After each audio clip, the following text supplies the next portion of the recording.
Liam, a young musician with an eye for forgotten treasures, felt an inexplicable pull towards a small, intricately carved wooden music box nestled amongst the clutter of a second-hand shop.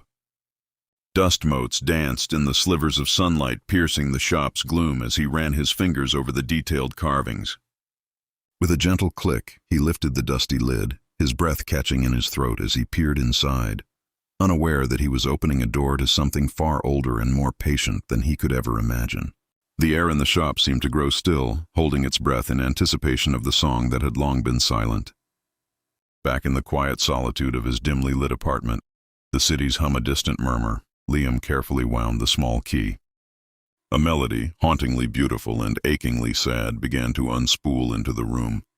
It was a tune unlike any he had ever heard, full of longing and a strange, ethereal grace. The delicate notes seemed to take on a life of their own, weaving through the air like silver threads, wrapping around the sparse furniture and filling every corner with their melancholic beauty. He closed his eyes, completely captivated by the sound, letting it wash over him. As the final notes of the melody began to fade, a flicker of movement in the periphery of his vision startled him. He opened his eyes and saw her.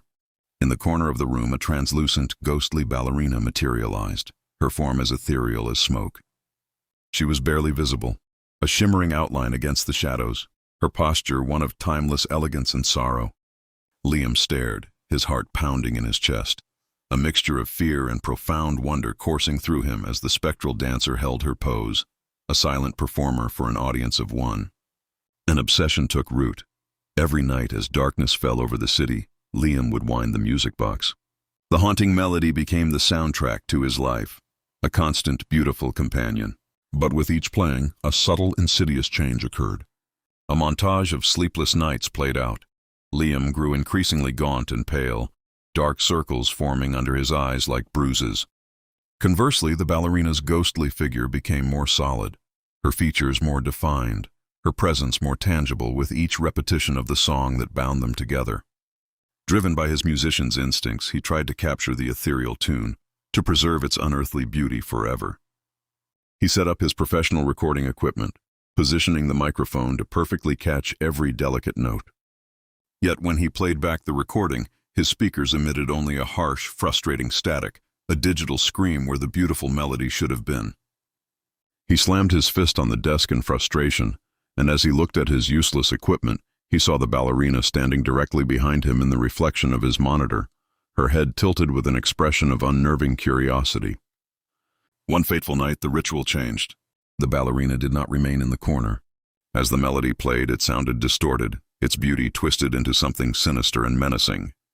She danced across the floor, moving directly in front of him, her movements no longer just melancholic but filled with a commanding power. She stopped inches from his chair and, with a grace that defied her spectral nature, extended a ghostly hand. It was a clear invitation, a beckoning gesture that promised an answer to the mystery that had consumed him.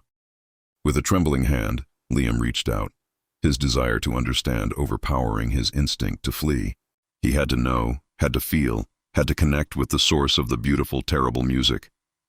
As his fingertips were about to brush against her ghostly palm, the world around them began to dissolve. The walls of his apartment warped and twisted, the floor seeming to melt away into a swirling vortex of shadow and dissonant sound.